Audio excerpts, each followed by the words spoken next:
So, welcome back to the Chatty Ramble. It's been a minute since I've done any of these.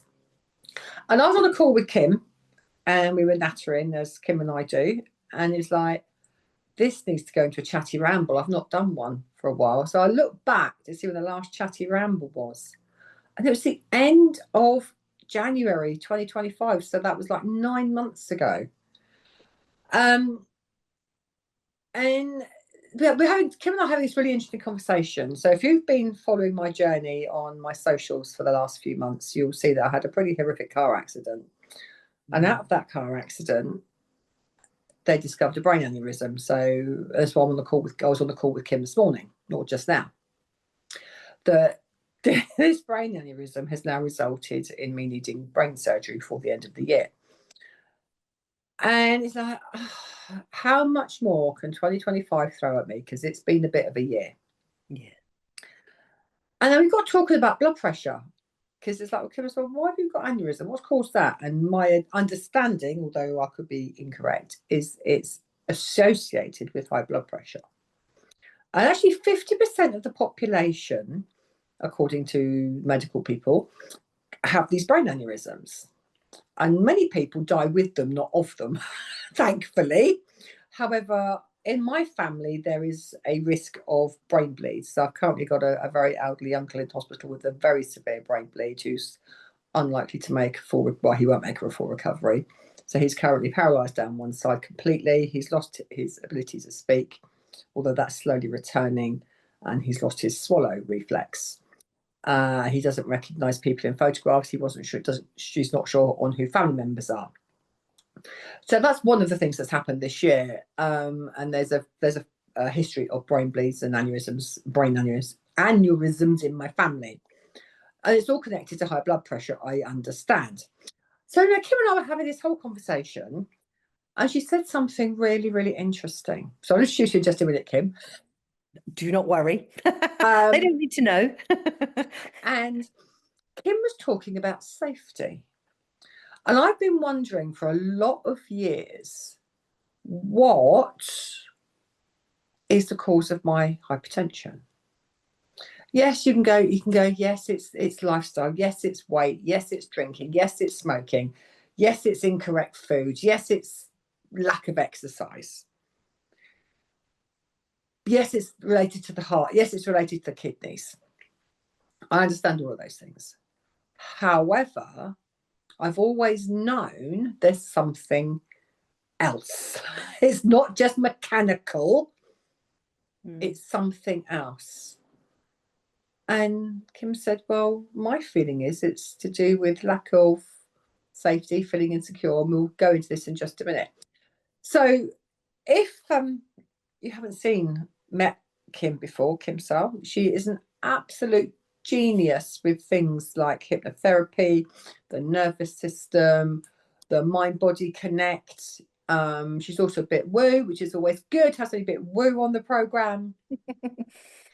She's trained in Reiki, you've trained in pranic healing, you've trained in, what else have you done? Obviously, loads of hypnotherapy stuff. Yes. You've got a CV longer than most people's. Yeah. Yes, I do like a course. Yeah. I'm very curious. And I think it's that curiosity and that questioning. And I used to be a project manager like you were, Caroline. It's one of the things that brought us together as well. This commonality, problem solving. When something doesn't go right, what's that about? What's that about? What's going on? And I think that's really the mindset, if you like, that I've brought to bear on my own health journey, which has been a bit not as crap as yours. It's not life-threatening, but it's certainly life-limiting. Not limiting as in hospice limiting, but limiting as in what I can do and how I can do it. So yeah, because you suffer with chronic fatigue. Yeah. And didn't that come about from having, when I first met you, you were recovering from, oh my God, what the hell? Glandular fever. Thank you. That's right. Because I quit my job in the July, the end of June, because they were asking me what's going on when you're coming back full time, and I could barely make it into the office, and I was working part-time, and I couldn't do any more because I was sleeping the rest of the time, or resting. Although looking back, and we'll build that in, the system wasn't resting physically. I was resting, but internally there was a tumult of different things going on. And so, yeah, and I think I decided I was going to have a weekend away down in Glastonbury, but you were doing a dragon meditation, and I was a big fan of the dragons. And so I swung by Avebury, which is where you were doing it. This is years ago. Yes, it was 2018. Wow. Yeah. Blimey, it's now 2025. Of course, I know you that long. Yes. 7 years. 7 years. Yeah. 8 years. So, God, long time. Yeah. Yeah. It is. Wow.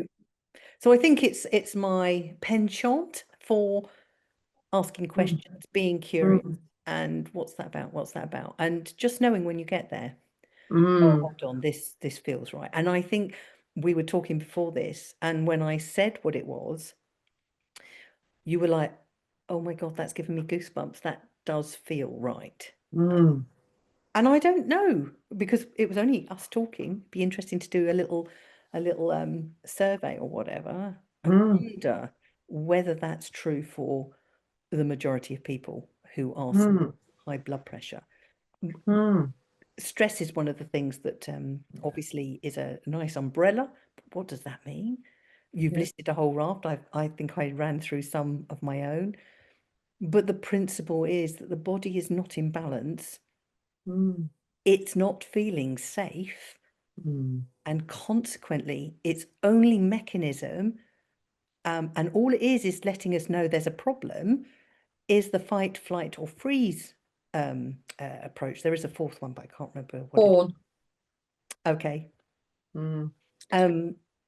It can only use that to draw our attention to it or react to the situation, because the deeper mind, which is at a cellular level, but uses the nervous system, the deeper mind wants us to do something, to get out of it, to get away from it, to whatever it is, whatever it is.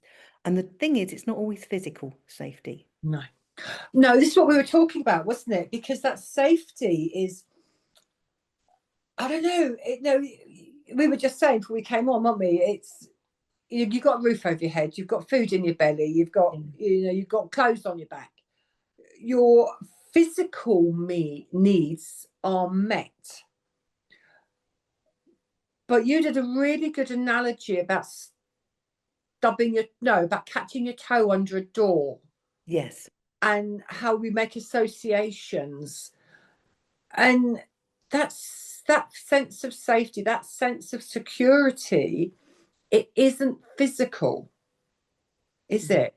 It's emotional, but it even goes, I don't know what is beyond emotional, but it's that emotional stability, that emotional security, that emotional safety that only comes from within us. And if we've had experiences that make us feel unsafe for whatever reason, and it can be like, stubbing your toe on the door, and then you build associations onto them. Yes. It's that story that runs your life, isn't it? It's that background noise that we're so familiar with that we don't actually recognize it. We don't recognize, I think you call it programming, that runs, it's like the hard drive, isn't it, of a computer that's running in the background the whole time, and it keeps us in this fight, flight, freeze, or whatever. We talked about adrenals, weren't we? And you had the adrenals connecting to the kidneys. So post brain surgery, later in the year, I've then got to have a further surgery to try and control my hypertension, because, like I'm sure many other people, like Kim and I spoke about this as well, have problems with high blood pressure tablets. And I ended up having a complete hissy fit with my surgery earlier this year, because my tablets have been taken off the market. Because I ended up seeing a cardiologist years ago because I couldn't take normal blood pressure tablets through the GP. They sent me to cardiology. The cardiology gave me some tablets that I could take. That's a whole other story behind that, by the way. And then they took those off the market. They started taking those off the market in 2024. And then my tablets were intermittently available. I couldn't get referral back to my cardiologist. I was having a complete epi and a hissy fit and a meltdown. And I'm very lucky that we were in a position that I could afford to go private. And I went, so I got a referral from my GP to a private cardiologist, saw them, and I'm on another whole other journey now, that I can have surgery for my hypertension because I'm such a strange case. And although it's But a beautifully strange. although it is done under the NHS, the surgeon has to collect up his equipment because it's not paid for by the NHS, so they won't fund it. And from what I guess, he's he obviously gets paid for his time, but it's not fully funded by the NHS. Although I haven't got to pay for it, I've had to pay for all the tests. There's a load of tests you have to have beforehand, and lucky enough, I was in a position that we could afford for me to do that. I've got one last set of tests to have done, which is an MRA, not an MRI, but an MRA. And that's £1,000. It's like, that can just wait. I'm not going to have this surgery done until 2026. So we've got time to go, okay, let's save up and let's, we can put some money aside, and I can pay, if I need to pay for it, I can pay to have this MRA done. And that's, I'm on the list because I had that conversation with my consultant this morning. But all of these things come down to, we take tablets for them. And as Kim was saying, like, you've been on 2 sets of tablets, haven't you? For your blood pressure. And yes. Of course, and they don't always mix. It's done a number of different things. I read somewhere some of the contraindications. Nothing like. Oh yeah, don't do that. Things that go wrong is what they're saying. Bloody big words, but still, excuse my French. But things like joint pain. Well, I have got some joint pain now. I don't think it's entirely down to the blood pressure tablets, by the way. My knees normally hurt because I'm dehydrated. Hello. Oh. Yeah, dehydrated or lack of magnesium. Yeah, magnesium's a big one, isn't it? Yeah, so it's one of those two things is normal. So I don't think it's entirely the blood pressure things. But I was feeling dizzy. I had a few spells where I was like, oh my God, what's going on? And there was a few things going on that just didn't feel right. And so consequently, I just said to her, look, we need to stop these because I need to go back to just having the one and seeing how whether I can get it back to a regulated state, because I was coming out just over 142, 43 over 84, for those of you who like to know the numbers. And I thought I was doing hurrah! But God, if mine was that low, I'd be really happy. Yeah, no, it's not where we would want it to be. So the pharmacy. Bullshit. Sorry, it's bullshit. But this is what the problem is with, I think, where we are today. The NHS is still working on old calculations. And I've got a really scary story there. Remind me about normal. So, they want you to be about 130. Is it 134, 135? And I should have stuck to my guns and said, no, let's give it a bit longer. I've only been doing this, 2 months. So I want to get back to that again, see whether it's going back to just the one will help the body feel more regulated, because coming back to safety, I don't like taking medication because I suffer or have suffered. Let me just get that word, get it in the past tense. In the past, I've struggled with certain food types. So medication, which, let's face it, is not natural, isn't going to be taken well. So to give me 2 lots, the body is not feeling safe and under attack, because the foods that we eat that are not good for us, yes, we put on weight, but the weight is not the thing. It's the body trying to hide these toxins, albeit toxins of medication, into fat cells so that we can, it hasn't got to process it too much. So it puts a lot of strain on our inner world. And the primary objective of our deeper unconscious mind, which I believe lies not just in all the body cells, but the key communication from those cells to the brain is via the nervous system, and it doesn't feel safe. It's one of my key principles when I work with people. How safe do you feel being you? And I can only recount for me, my internal systems are always racing. There's always something working or managing or whatever. And most people are not self-aware enough to notice that. So do you find, because this is something that I do, and you may not, because of your chronic fatigue, you may not do that. But I find I'm taking on 400 things at once, don't always complete half of them. And then I take on so much, I then get overwhelmed and don't complete anything. I get into a state, I get into a panic, I get into a tizzy, I get cross. Don't feel safe. Yeah, that's what I was wondering. Any negative emotion that you're experiencing, and I I'm feel my emotional heart mastery. racing just talking about that, Kim. Yeah, yeah, because your body's like, holy crap, I can't deal with this. So there's a psychological unsafety around it.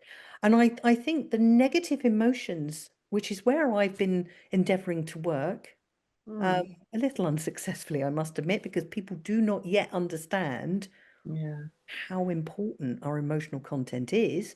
Most of them like to ignore it, park it, pretend it's not happening, deal with it later.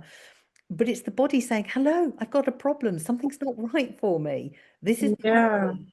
And of course, we don't deal with it. We're not taught to. We're not shown how to acknowledge, to pause, to reflect, to become more self-aware of what's going on. No.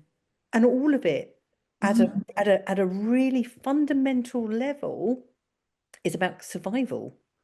And survival is feeling safe. Now, do not get me wrong, there are disadvantages to being safe, over safe, which is possibly where I'm heading at the moment. But, there's safety and there's safety. But most of it we know cognitively, logically, is not necessarily a safety issue. But the body has learned something. Learning has now said that's not safe. And like you said, when stubbing your toe, the brain learns stubbing your toe is painful. So therefore we need to watch out for doors, I think was the analogy I used. Then next time it could be, chairs, and then it could be, cars, and then it could be raised. Oh, yeah. And then, do you know what I mean? And it starts to apply it, and you don't know this. Yeah. But it's doing this in the background. And so this safety is showing up, lack of safety is showing up behaviorally, taking on too much, people pleasing. Oh, yeah. Being a perfectionist. All these things, these states behaviorally make us feel unsafe because we've got to put more effort into them. And then I think cognitively, we do not always feel safe. Lack of confidence, walking into a room full of people that we don't know, we're not safe. And then the emotions are just telling us all the time, our gut will be churning or our heart will constrict. Anybody had a broken heart? It's only ever really affected me once, but I really felt it. It was like, crikey, is that what it's like? So the body is responding all the time and sending us messages back, but we don't know how to interpret them. Yeah. And then if you do, what to do with them? That was my next question. It's like, how the hell do you navigate that in the world? Like, I know I do a lot of this work, and we work very differently. My go-to is things like journaling. I don't bother much with affirmations. I say not saying affirmations because I find they're ineffective. Writing them down is a very different ball game. But it's how do you make that transition from, because it's about reprogramming, isn't it? And the thing is, these emotions. Am I wrong? I don't know. You tell me if I am. But I feel these emotions are held at a cellular level within our body, within our, not just our spiritual self, but within our physical cells. Our major organs, heart, kidneys, liver. All of these things are held within these organs. So if you look at Chinese medicine, liver is the seat of anger, kidneys is the seat of fear. So there we go. Look, the seat of fear, lack of safety. And where are the adrenals? on top of the kidneys, which is where I was going earlier. Sorry, I'm on a complete tangent. But you can see, you know, on some level we've known this, but we just haven't articulated it. Yeah. So you're right. All that is stored at a cellular level and deeper, because I mean, I remember the first time somebody said this to me. E stands for energy in motion, emotion. Yes. It's an energy. Yes. And you can change, if you can switch that emotion, switch that energy, that emotion. It's because it's not, this isn't about mindset. This is more than mindset. I don't do mindset. Mindset annoys me because it's a bit like goal setting, and it just sets you up to bloody fail. well, it's funny because I market myself as a mindset coach, but I've recognized mindset isn't just it's not just in the head, it's the body mind, which is where I start talking about it. But you're right that, you know, a lot of mindset coaches will just be talking goals and whatever. I think that's possibly why I'm not doing as well. So I'm working on it. Yeah, it's just the terminology, isn't it? Oh. But yeah, how do you change that internal landscape? Because that's what it is, isn't it? It's because you're changing it's about what your beliefs were, that your program was. Yep.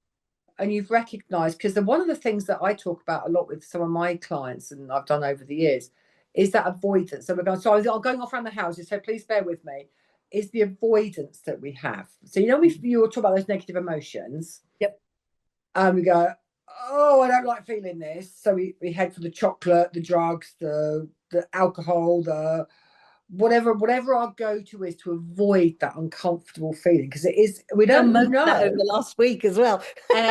I've done some of that over the last week as well. Yeah, you know, because the emotion is such a bigger driver over our logic. We can't, it's almost it's an uncontrollable beast, because we reach for it habitually to avoid the feeling, to avoid the uncomfortableness.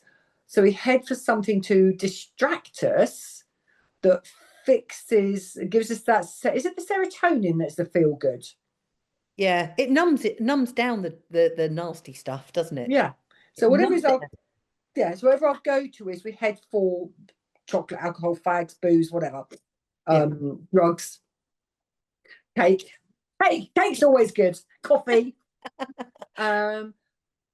Because by doing something else, we're distracting ourselves from that feeling. Yeah. I've learned through the dragons and through other work that I've done is about sitting with it and being able to observe it. Now, not everybody can do that. And if you're in the middle of the supermarket, you can't necessarily do that. So what can you do? So one, you could stop avoiding it and know when you're avoiding it. But what else can you do, Kim? So there are a number of techniques, and I think it comes down to the individual, and they've got to find what works for them. I am collating some information together into an ebook, and there's the usual ones. I think journaling is very powerful, because particularly if you're dealing with something that you do feel emotionally but you can't articulate, you can write, and all sorts will come out from that. It's amazing. Emotional freedom technique is a great one. Oh yeah, you have to, yeah. You know, even if you're in the supermarket, you can, even if you're just tapping on, I don't know what they call that. Long here, isn't it? Yeah, it's just on between the little finger and and that one finger going down a bit. Just tap there. Nobody's going to know you're doing it. Yeah. You could be thinking. So that's a really good one. And for those of you who poo-poo it, let me tell you, there's a very good reason why it works. So we learn by our five senses. Yeah. Arguably our six, but let's go with five. And when you're tapping, you're feeling it, you're seeing it. And if you're saying anything in your head, and technically you should be, even if it's this feeling, I don't understand what this feeling is, yeah, but I love and honor myself, you can hear it. And actually, if you speak it out loud, it's stronger than just saying it in your head. But, you know, you can do chew a sweet, or suck a sweet, and have a nice fragrance, you know, maybe some perfume or aftershave. Suddenly you're hitting five senses. And Mm. what's happening there is the five senses are saying, oh, hello, there's nothing to be afraid of. Clearly, if Ah. they're standing there doing this, or Mm. doing the whole lot, Yeah, yeah. you must be okay. Mm. Start to calm down. So the other is Mm. patting the chest. Oh, yeah, that's fun. Patting is a kinesthetic thing. Yeah. Again, there's some vibrational I'd like to understand more about frequencies and vibrations, but you're providing some Mm. vibration through to the chest. Mm. There is what's the other one that I very often talk about? I mean, there is the sitting with it, which is quite powerful. But it's very, very powerful if you can. Yes, but you could stop for 5 minutes, even in a supermarket, and just, nobody really pays any attention to you loitering. The security cameras maybe, but they'll only tune in if they see you tucking things into your jacket pocket or something. So, you could just stand there and say, "Oh, what's this? Mm. What's that about?" So breathing. Breathing's a big one. I can't remember what the guy's name is. I should really try and remember him, bless him. But he talks about breathing in and breathing out longer. And the Yeah. idea being is that what you're doing is the breath is the first thing to let the parasympathetic nervous system, Mm-hmm. notice nervous system, Mm-hmm. that knows that if you're breathing slowly, Yeah. there can't be anything to be frightened of. Yeah. So learning to Really breathe interesting. properly. Yeah, and there are others. These are just some of them. I'm Mm. still dating different Mm. ways for myself as much as anything. Seeing a therapist, seeing Yeah. talking to somebody over your troubles, or not somebody who's going to, like we did, sort of. Oh yeah, I get that. We can do it from a point of view. Well, Yeah. what's going on? But some Mm. people will just, join you in your world, and that's not helpful. So talking is really good. Yeah. Going for a run, as long as you're not um going, full pelt, then a jog or whatever, the body will think, oh, hold on, this is rhythmic and we must be okay. There's no Mm. pressure. Blah, blah, blah. Mm. My mindfulness coach, I'm actually going to have him on here actually, um, said to me about mindful walking. Now, I've done mindful walking for a lot of years. Mm. He took it up a level All right. and he said, you do it really, really slowly, like really slowly. Every movement is so slow and so deliberate. Mm. And so I did it out in the garden in bare feet one evening. I when we had the time of the full moon actually, just a couple of weeks ago. But I must say I do it most days now. And what I found really interesting is he was saying about notice your body, notice what you hear, what you see, what you smell, Yeah. notice. So back to your five senses. And it was about noticing. And what I found was what I really noticed, apart from getting bloody irritated, everything was so slow because I do everything at a million miles an hour.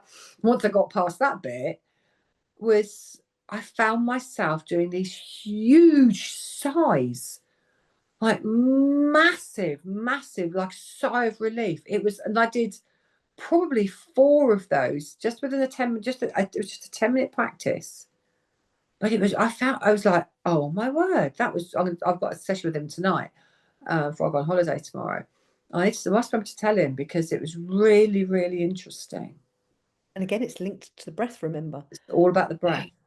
And if you can do it with a sound as well, Yeah. great. And again, I don't understand this, so I'm saying it, but I don't understand it yet. But that vibration or the frequency of the sigh, Mm. it's just sending Mm. messages back to the parasympathetic nervous system. And I love the fact Mm. that he's talked about slowing things down, because Slow. when you're racing, and let's Mm. face it, when you're into flight or fight, there is a lot of racing involved. The Yeah. body knows that to be a problem. So slowing things down, scheduling less. I mean, yeah, I mean, Oh yeah. it will, if for Yeah. those of you self-employed, it might make a difference to you. If you could, slow things down, stop doing so many different things during the day, multitasking, bin it. Oh, totally. It's It's gone. I've ditched it. I've completely ditched it. yeah. Set 2 or 3 things a day max Yeah. that you'll get done. And it's interesting, isn't it? Once you have this point where there's this massive wake up, whether it be through illness or whatever, and you actually have to stop and slow down, it's surprising. And I know this has been said so many times as well within the mind body spirit field, less is more. You get more messages, you get more awareness, you get more synchronicity when you do less, and you'll be more productive when you do less. And I find that really interesting, but it's actually a fact. I've proven it. The thing is, it's interesting because there's a lot of sayings, isn't there, out there? Yeah. And we take them, we know what they mean, but do we embody it? Do we embrace it? It is that again. I can't see, but I'm talking about, press it, touching the gut there. But we don't know until we know at this deeper level what it really means for us. So yeah, I think the slowing down tends to happen because something has happened in our lives that means we can't function at that fast pace. And when you're in your younger years, yeah, you can do it. But Not when you're 60. no, not when Once you you're hit 50, 60s. even 40s. I stunk in my late 30s. Yeah. And Yes, my we 40s were both hit burnout, didn't we, in our 30s and 40s? So because things are shifting and changing, and we're still running like we're 19. And I don't know how much of that's society that's caused it, or the way corporates beliefs, and beliefs, because we're proving who we are. Again, all of it is around not feeling safe. Yeah. Not us, maybe not here, but definitely deep within us, there's a lack of, oh my God, what's going on? What have I got to fight now? What's the next battle? Yeah, but it's about that battle, isn't it? And often, the final battle. Sorry, I'm just being given this now. Oh my goodness. See what I was saying about that stopping and pausing and da. So, oh God, I'm going to lose it now. So the final battle, or the biggest battle, is actually within us. It's not the outside external.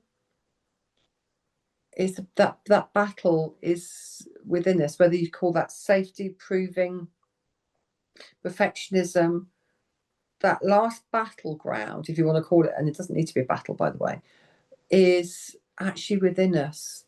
And if we can understand that and stop fighting ourselves, how much easier it would be. I agree. Isn't Completely that agree. interesting? And I do think it is a battle.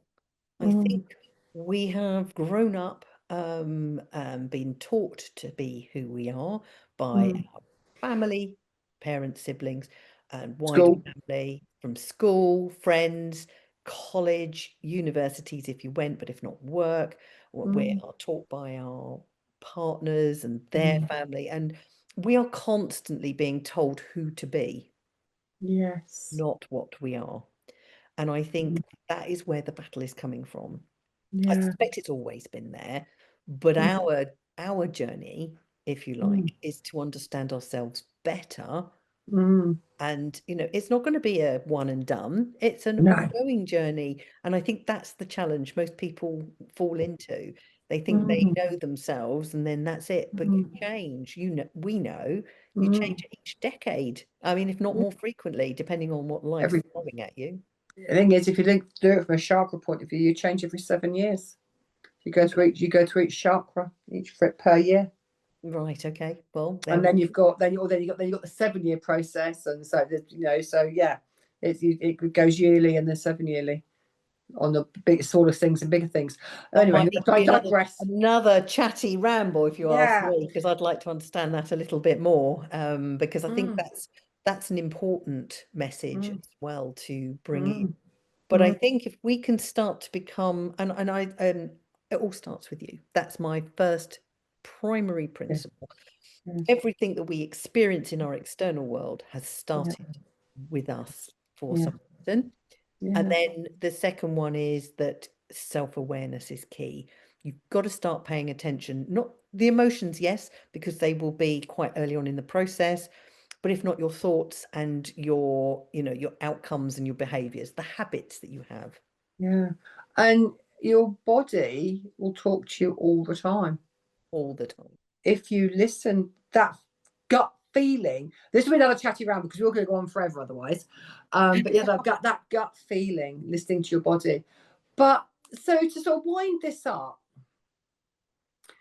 so I'd love to know if anybody out there's got any theories on this or any other experience on this. So we have this feeling, which I always point this chatty ramble, is that hypertension can be caused by or exacerbated by this feeling of unsafety or feeling unsafe. So I'd love to know what your experiences and thoughts on that are, and what have you experienced? Yes, yes, it can be connected to the kidneys and all these other things, and but yeah, if you've had, if you've got, is it chronic?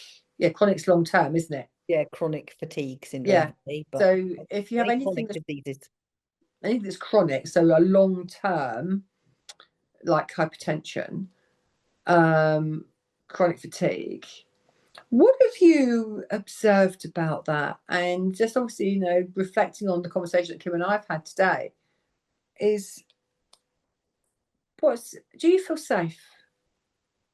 And if you don't feel safe, not on a mental level, but on that deep knowing level that we were talking on, the cellular level we were talking about, do you know where that came from? And it doesn't have to be past life. We're not going into past life on this because this is very much the physical.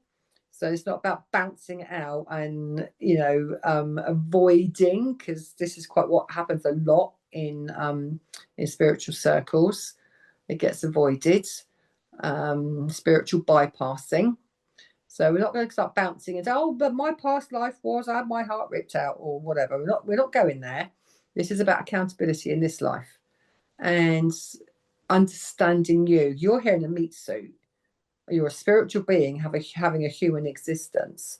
So I'm not dishing past lives, by the way, because we've all had them. But this is about what's going on for you now. And not going, not doing the whole spiritual bypassing and avoiding. What's your body telling you? What do you need to change? That's something I want to talk to Kim about in the next video, actually. It's about changing habits, because that's a bugger. So it's a bit of a what's the word? A bit of market, a bit of a weird market research. But that's not the right word for it. A bit of a poll or what? I don't know what the words are. Yeah, I think it is sort of market research. What do people, what do they think about their high blood pressure and what's causing it? And can it be linked to this idea that the body doesn't feel safe? Yeah, the body holds the score. It's a book, isn't it? The body holds the score. My therapist said about that to me a while ago. I need to get that book, so I don't have it.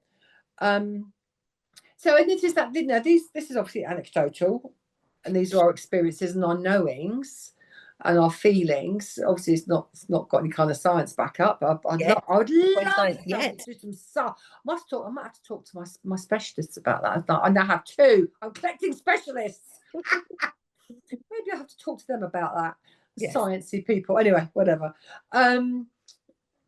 So this is our observations and our wisdom and our knowing from working in this field for a lot of years. And we'd just love to know how you feel about it and what your thoughts are. And have you, if you're on high blood pressure tablets, and how many, don't know the ins and outs, but do you find you're on a mix of blood pressure tablets, and have you got other conditions that could be linked to it, obviously. But if we could do our mental emotional healing, if that's what it's sat in, if we can heal that, by how many points would that drop our blood pressure? I'll let you know when I do come out. Yeah, exactly. You and I are both on this journey together, aren't we? Because we've both got the same thing, and hence the conversation and sharing with you guys. So thank you so much for listening to our chatty ramble. We will see you. Thanks for coming, Kim. It's great having you on the show as always. And we're going to try and do this week. We might miss the odd week because we've both got lives and work and families. But we'll try and certainly do these once a week. We're aiming for a Friday, so they'll be coming out, hopefully each Friday. And we'll see you with the next one. Yes. Thank you very much. Next time, Kim. Thank you so much. I'll see you in the next one. Bye, guys.